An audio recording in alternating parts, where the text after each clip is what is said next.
GST बाबत केंद्र सरकारने मोठा निर्णय घेतलेला आहे। 12 आणि 28% जीएसटीचा स्लॅब रद्द होणार आहे। प्रस्तावाला आता मंत्री गटाकडून मंजुरी मिळाली आहे। जीएसटी बाबत केंद्र सरकारने मोठा निर्णय घेतलाय। 12 आणि 28% जीएसटीचा स्लॅब रद्द होणार आहे। सर्वसामान्यांना आता हा दिलासा।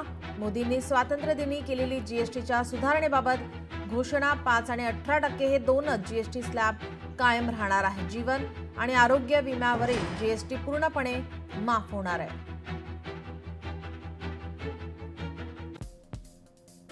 रेडीमेड कपडे, चप्पल, बूट, प्रिंटिंग आणि स्टेशनरी वस्तू, घरगुती वापराच्या वस्तू,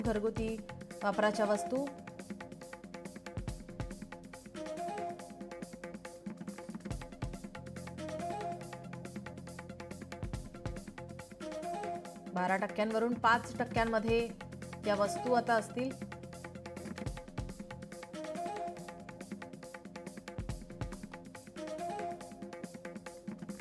28 मधून 18% स्लॅबमध्ये दुचाकी, चारचाकी, cement, building material, fridge, washing machine, AC या वस्तूंचा यामध्ये आता समावेश। जीवन आणि आरोग्य विम्यावरील जीएसटी पूर्णपणे माफ होणार आहे। सर्वसामान्यांना आता हा दिलासा मानला जातोय।